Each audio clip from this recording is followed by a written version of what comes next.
Hi అండి, నా పేరు రాజు చౌహాన్. మాది వచ్చేసి ఎస్ఎఫ్ ఇన్ఫ్రా ప్రాజెక్ట్ నుంచి మేము వాయిస్ ఇవ్వడం జరుగుతుంది. ఇక్కడ వచ్చేసి మనది ప్రాజెక్ట్ వచ్చేసి నారపల్లిలో 1 ఎకర్లో గేటెడ్ కమ్యూనిటీ అపార్ట్మెంట్ ప్రాజెక్ట్ చేస్తున్నామండి. ఇది ఆల్మోస్ట్ 85% కంప్లీట్ అయిపోయింది సార్. దీంట్లో వచ్చేసి ఆల్మోస్ట్ మనకు ఒక 2 మంత్స్లో హ్యాండ్ ఓవర్ కూడా చేసేస్తాము. ప్రాజెక్ట్లో వచ్చేసి మనం టోటల్ డెవలప్మెంట్ ఇస్తున్నామండి, గేటెడ్ కమ్యూనిటీ లాగా.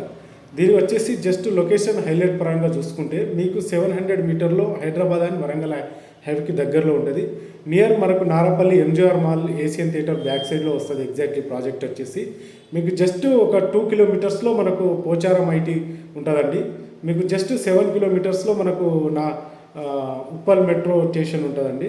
ఉప్పల్ మెట్రో టు నారపల్లికి అయ్యే ఇప్పుడు ఏదైతే ఫ్లైఓవర్ ఉందండి, ఆల్మోస్ట్ 70% వరకు కంప్లీట్ అయిపోయింది. ఇది కూడా మనకు ఫ్యూచర్లో ఎక్స్ రోడ్గా, నారపల్లి ఎక్స్ రోడ్గా కూడా డెవలప్ అయ్యే ఛాన్స్ ఉంది. ఆల్రెడీ ఇది పోచారం మున్సిపాలిటీ కింద కన్వర్ట్ అయిపోయిందండి. సో దీంట్లో ఇప్పుడైతే ఎవరైతే మీరు తీసుకుంటారో మా దాంట్లో వచ్చేసి జస్ట్ మీకు 45 lakhsలో 1000 SFTలో ఒక అపార్ట్మెంట్ అనేది మీకు ఇవ్వడం జరుగుతుందండి.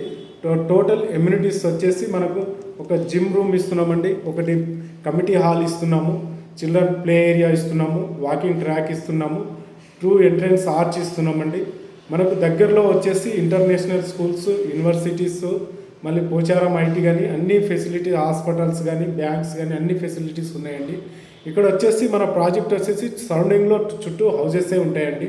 ఇది ఇళ్ళ మధ్యలో ఒక గేటెడ్ కమ్యూనిటీ చేయడం అనేది ఇది మళ్ళీ చాలా బాగుందండి. ఇది ప్రాజెక్ట్ వచ్చేసి దీంట్లో వచ్చేసి మనం టోటల్ రెడ్ బ్రిక్స్ తోటే కన్స్ట్రక్షన్ చేశామండి. ఇది కూడా రెడ్ బ్రిక్స్ వచ్చేసి లోకల్ది కాదు, కరీంనగర్ నుంచి తెప్పించామండి. మనకు ఈ ప్రాజెక్ట్లో వచ్చేసి మీకు ఇచ్చే సెక్యూరిటీస్ కానీ, సీసీ కెమెరాస్ కానీ, పవర్ బ్యాకప్ కానీ విత్ పాల్ సీలింగ్ తోటి మేము కంప్లీట్ చేసి ఇస్తున్నామండి. మీరు జస్ట్ విజిట్ చేయండి, మీకు నచ్చితే మనం వచ్చేసి ఫర్దర్ డిస్కషన్ చేస్తామండి. అందరికీ ధన్యవాదాలు.